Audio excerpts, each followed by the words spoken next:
여러분은 귀한 것 혹은 또 귀한 음식을 어떤 용기나 그릇에 담으십니까? 또 저희 어머니 얘기를 드리려고 하는데요.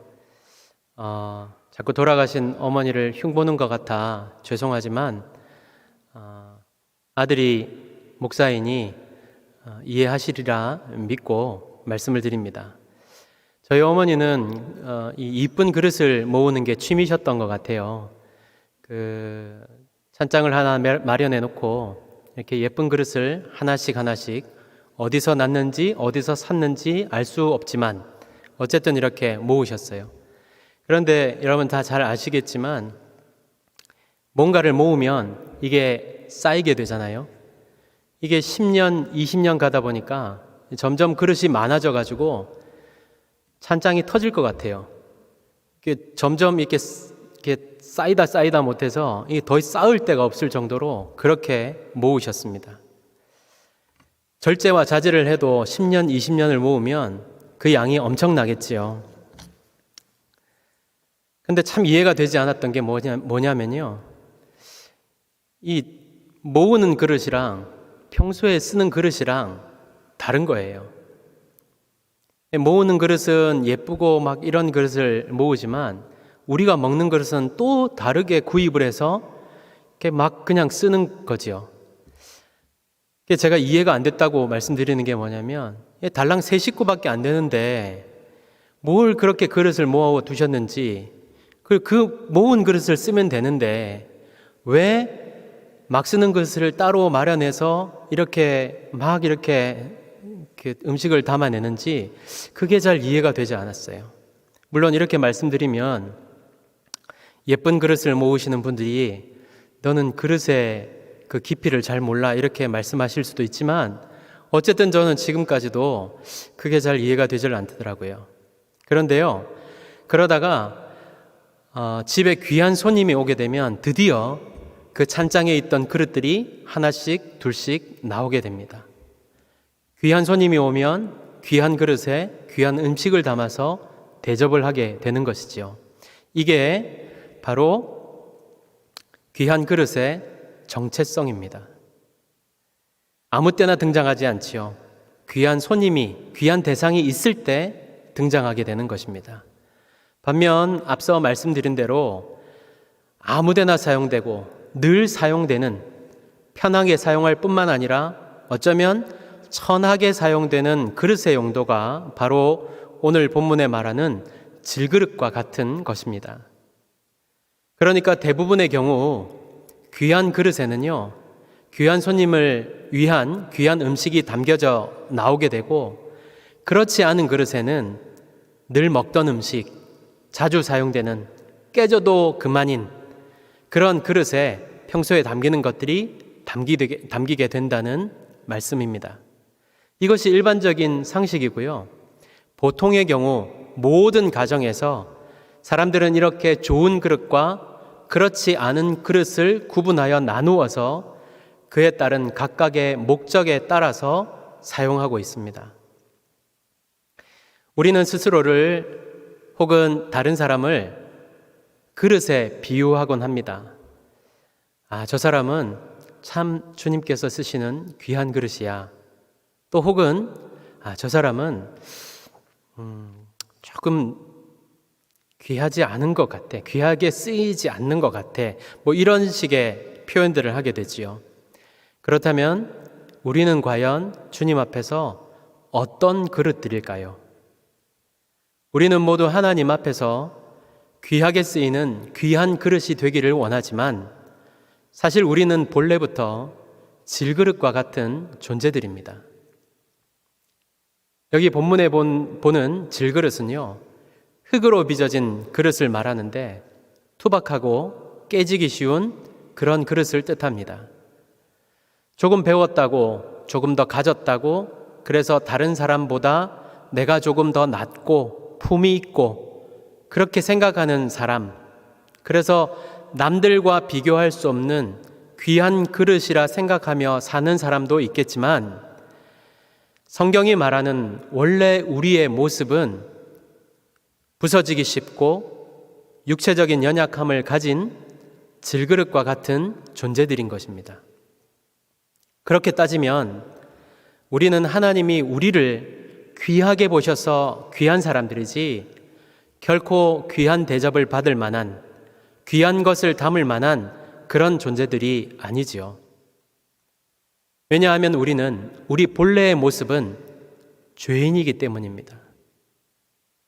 우리는 늘 교만하고 악하며 죄성으로 가득하여 틈만 하면 죄지을 궁리에 몰두하는 그런 사람들입니다.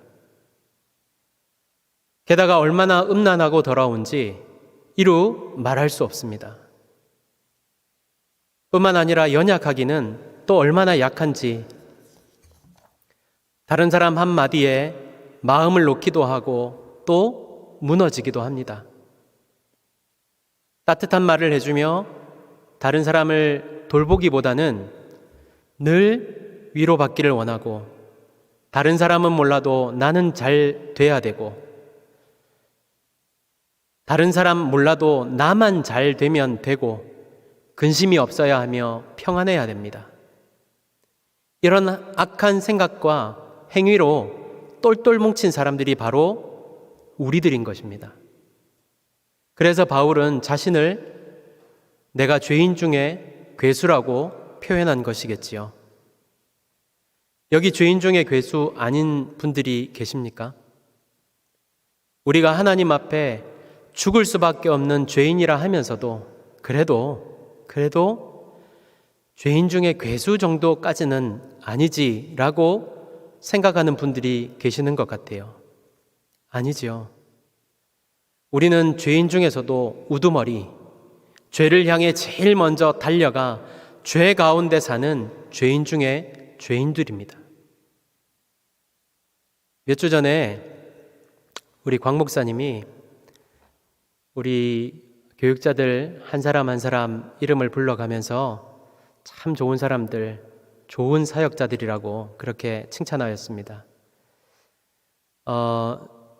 제가 제일 먼저 언급이 되었었는데요. 제일 처음 언급이 돼서 그런지 아니면 별로 이렇게 할 말이 없어서 그런지 몰라도 저를 가리켜서 양반이라 그렇게 했습니다. 네. 네, 좋은 말이죠. 네. 그 양반이라 이러면 어떤 이렇게 물 좋은 정자에서 따뜻한 햇볕이 내리쬐고 그리고 바람도 약간 살랑살랑 부는 그런 곳에서 책을 앞에 두고 눈을 뜬 듯 감은 듯 이렇게 몸을 흔들어 가면서 공자왈 맹자왈 하는 그런 모습이 연상되지 않으십니까? 어지간한 일에도 이런 분들은 눈을 크게 뜨지 않지요.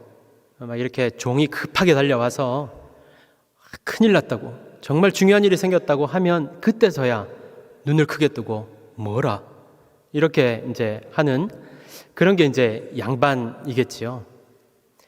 그러니까 그저 이제 큰 일이, 어지간한 큰 일에도 무던히 흔들리지 않고 그렇게 이렇게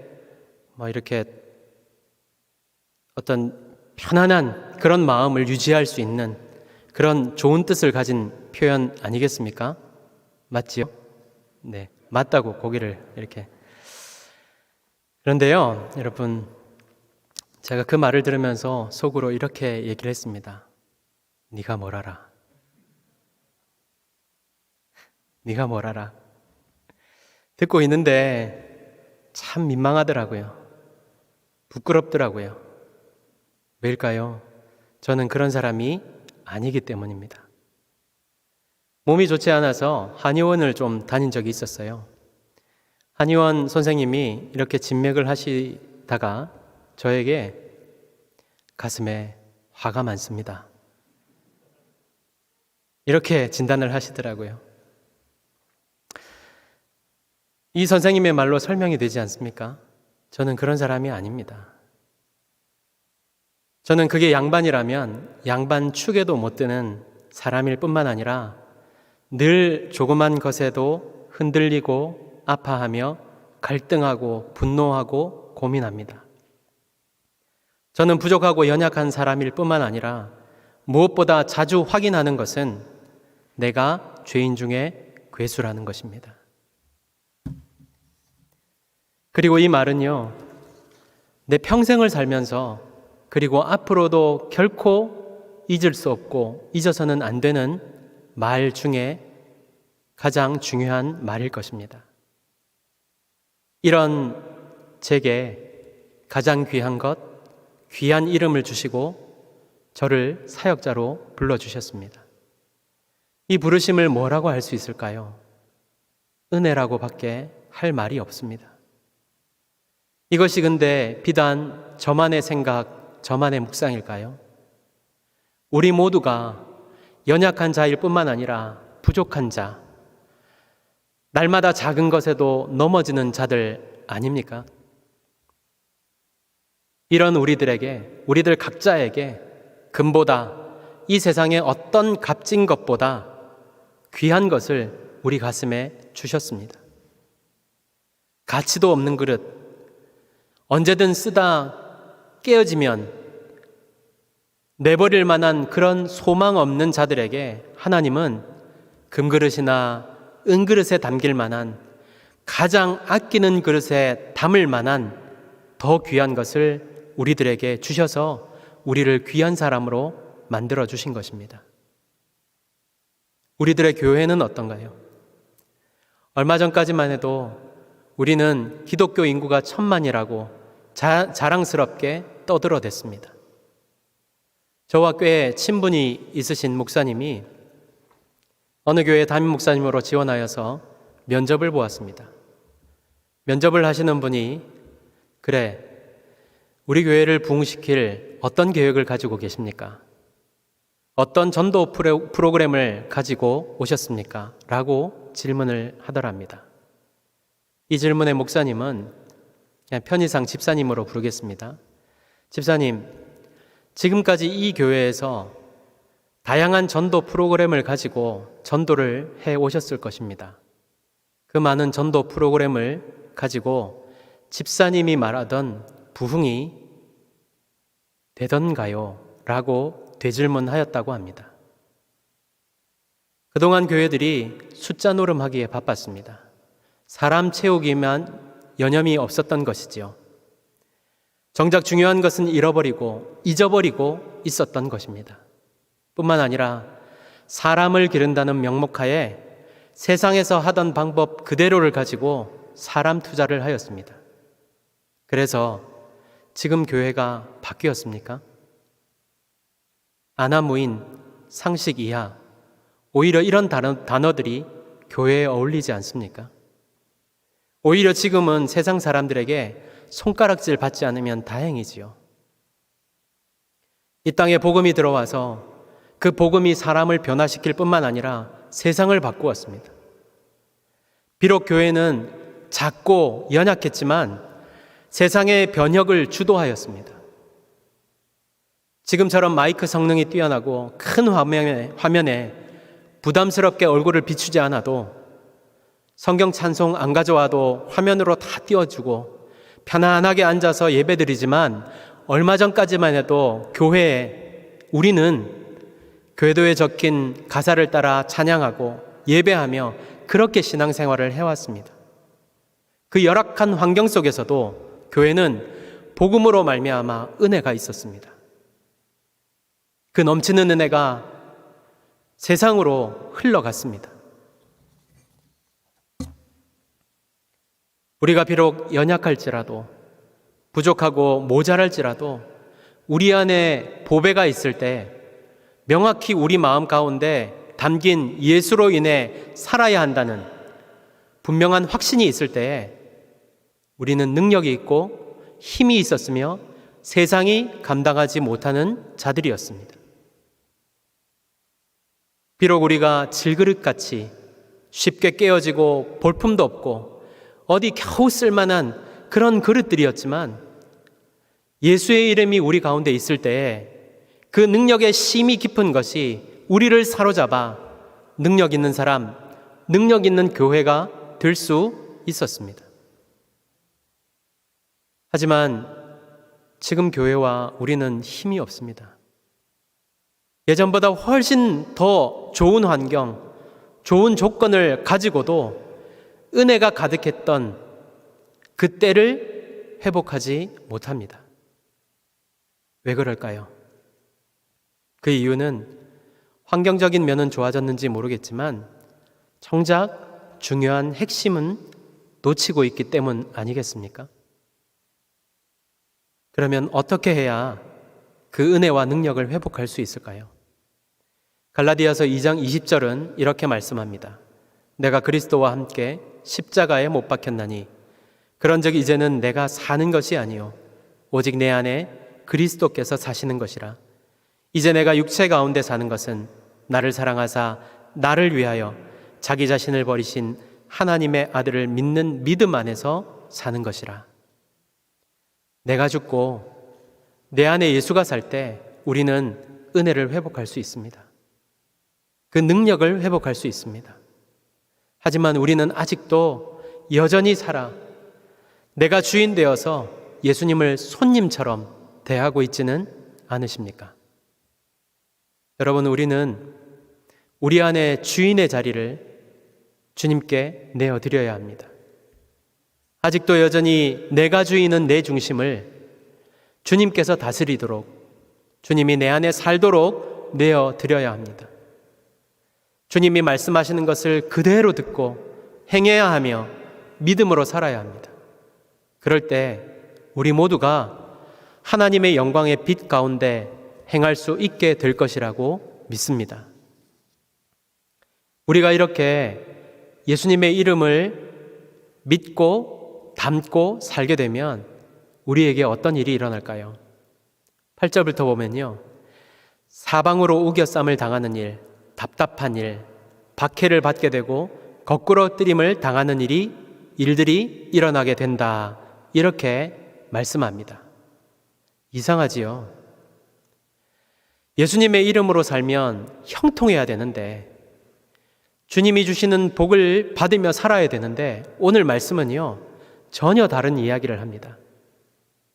여기 우겨쌈은 억압과 압박을 당하는 일, 답답한 일은 당황스럽고 혼란스러운 상황, 핍박은 신앙 때문에 박해를 받는 일, 거꾸로 뜨림은 대적자들에 의해 돌이나 매를 맞아 정신을 잃는다는 뜻을 갖고 있습니다. 말씀대로 한번 살아보려고 했던 과거의 일들을 한번 떠올려 보십시오. 평탄하고 순탄하고 평안하던가요? 아니지요. 말씀대로 살려고 하면 할수록 하지 말아야 될 것, 포기해야 할 것, 부딪혀 싸워야 할 것, 그로 인해 넘어져야 할 일과 좌절할 일들이 수없이 많이 만나게 됩니다. 포기하고 싶고 타협하며 서로 편한 길을 모색하고자 하는 유혹에 넘어지기도 하였습니다. 하지만 오늘 말씀은 그런 일들 가운데서도 예수님이 우리 가운데 있음을 믿고 붙들고 산다면 끝끝내 어떤 어려움 속에서도 무너지지 않고 이기며 승리할 수 있다라고 합니다. 왜냐하면 심히 큰 능력이 그것이 내게서 나오는 것이 아니라 오직 하나님께 있기 때문입니다. 예수가 우리 안에 있을 때 우리는 비록 약할지라도 넉넉히 이기며 살 수 있습니다. 복음의 큰 비밀이 우리 가운데 있을 때 우리의 연약함이 아니라 예수의 능력으로 살 수 있는 것입니다. 그러므로 여러분, 복음을 가지고 말씀대로 살려고 할 때 찾아오는 모든 어려움, 신앙생활 제대로 한번 해보려고 할 때 겪게 되는 모든 어려움 등은 당연히 우리에게 있는 일이다, 이렇게 생각하며 살 수 있게 되기를 바랍니다. 이렇게 얘기를 하면, 이런 말씀을 드리면, 그래서 내게 이런 어려움이 있었구나, 그래서 내가 늘 다른 사람에게 공격을 받고 박해를 받았구나, 내게 있는 답답함이 이것 때문이었구나 라고 착각하는 분들이 계세요. 어떤 청년이 직장 생활을 새로 시작을 하였는데 옆자리에 있는 동료가 거래처에서 뇌물을 받는 것을 보았다고 합니다. 그런데 이 뇌물을 받던 옆자리의 사람이 그 받은 봉투에서 얼마간을 이렇게 빼서 다른 봉투에 이렇게 집어넣더래요. 그래서 뭘 하나 이러고 이렇게 쳐다볼 봤더니 그 봉투 위에 이렇게 쓰더랍니다. 이렇게 따로 넣은 봉투 위에 이렇게 적었습니다. 11조. 예수님을 따라 살지도 않는데 나는 항상 답답하고 무엇이든 잘 안 되고 모든 사람들이 일어나 자기를 치는 것 같으면 본인이 문제가 있는 것이지 복음 때문이 아닙니다. 절대 착각하지 마십시오. 우리가 예수님을 따라 살려고 하지만 현실은 꽤나 비관적입니다. 교회 안에서 믿음 좀 있다고 하는 사람, 이 사람들이 세상에 나가서 힘을 쓰질 못해요. 교회도 마찬가지지요. 왜 그럴까요? 도대체 왜 그럴까요?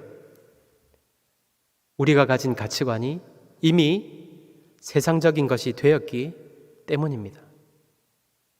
예수가 최고의 가치가 아니라 세상이 주는 권력, 명예, 돈 등이 이미 교회의 최고 가치가 되어버렸기 때문인 것이지요. 제가 어릴 때 교회가 야성을 잃어버렸다. 잃어버린 야성을 회복하자. 이런 말들을 많이 들었습니다. 그런데요, 이제는 이런 말들조차 하지 않습니다. 들을 수가 없습니다. 오늘은 우리 부목사님들 얘기를 자꾸 하게 되는데요. 우리 이목사님이 자주 하는 말이 있어요. 교회가 소망이다. 이 땅의 교회만이 소망이다. 라는 말입니다. 맞습니다. 동의합니다. 지금 비록 교회가 야성을 잃어버리고 편안함과 안락함에 길들여져 있을 뿐만 아니라 여기에 성도들은 험한 세상에서 빛으로 소금으로 사는 그 어려운 길을 포기하고 교회로 숨어들고 있습니다. 이런 상황 속에서도 그럼에도 불구하고 교회가 소망일 수밖에 없는 것은 예수님이 핏값으로 사신 곳이기 때문이며 수많은 세월 속에서도 하나님께서 친히 세우신 교회는 무너지지 않기 때문입니다. 교회는 언제나 복음으로 일어났고 예수님으로 인해 살았습니다. 그러므로 여러분 다시 한번 주님을 갖는, 주님을 내 마음에, 내 중심에 모시고 예수님을 위해 사는 우리 모두가 되시기를 간절히 바랍니다.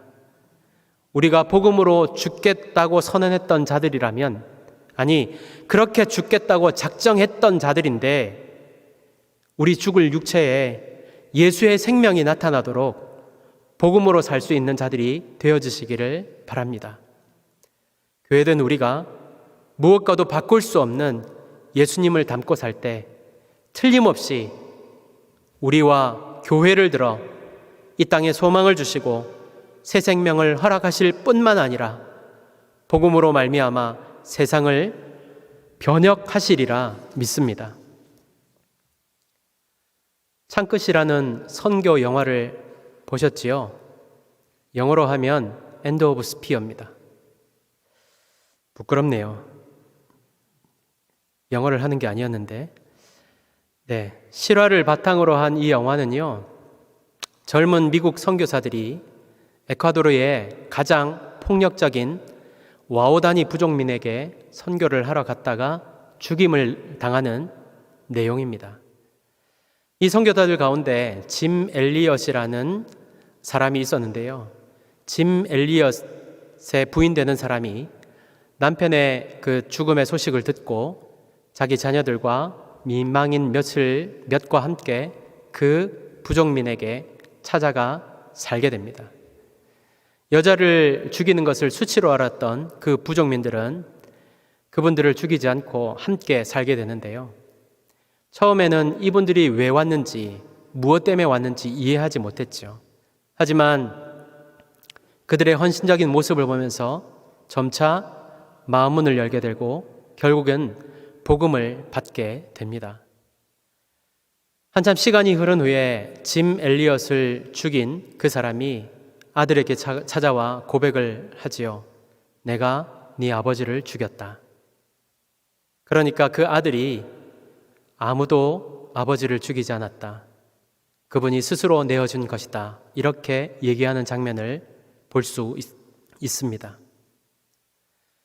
낙도 선교회를 통하여서 우리나라의 섬과 오지에서 사역하는 분들 중에 소위 말하는 잘 나가던 대기업의 임원이 복음 때문에 돈과 명예를 다 포기하고 한 섬에 들어가서 복음을 전하는 소식을 가끔씩 들을 수 있었습니다. 그분들은 정말 자신에게 주어진 그 안정된, 그 보장된 미래와 안락함을 포기하고 한 영혼을 위해 자신을 헌신하며 살아갑니다. 뿐만 아니라 실제로 제 선배님은 그렇게 기다리던 임용이 확정이 되었는데 그것을 포기하고 알바니아 선교사로 헌신하며 나간 분이 계십니다. 그리고 그분은 약 25년 정도 알바니아에서 지금도 사역을 열심히 감당하고 계십니다. 그 외에도 수많은 사람들이 예수의 이름으로 헌신하여 이 땅 혹은 주님이 부르신 곳으로 가서 살고 있습니다. 우리가 다 이렇게 살지 않아도 됩니다. 이렇게 살자는 소리가 아닙니다. 다만 우리에게 필요한 것은 우리 가슴에, 우리 안에 날마다 예수로 가득 채우고 예수 때문에 예수로 사는 삶이 되어야 한다는 것을 말하는 것입니다. 우리 안에 예수가 있어야 됩니다. 이렇게 말하면 그럼 지금 우리 안에는 예수가 없단 말입니까? 라고 묻는 분들이 분명히 계시겠지요. 있겠지요. 있으리라고 생각합니다. 하지만 저도 한 가지 묻겠습니다. 여러분에게 주신 그 십자가와 은혜의 감격을 따라 지금도 살고 계십니까? 내가 죄인 중에 괴수라는 것을 깨달았던 그 은혜가 지금도 여러분과 함께 있어 매일의 삶 속에서 그 은혜에 감사하며 살고 계십니까? 예수님에게 있어 죽음이 끝이 아니었습니다. 그분은 능력 가운데서 살아 역사하십니다.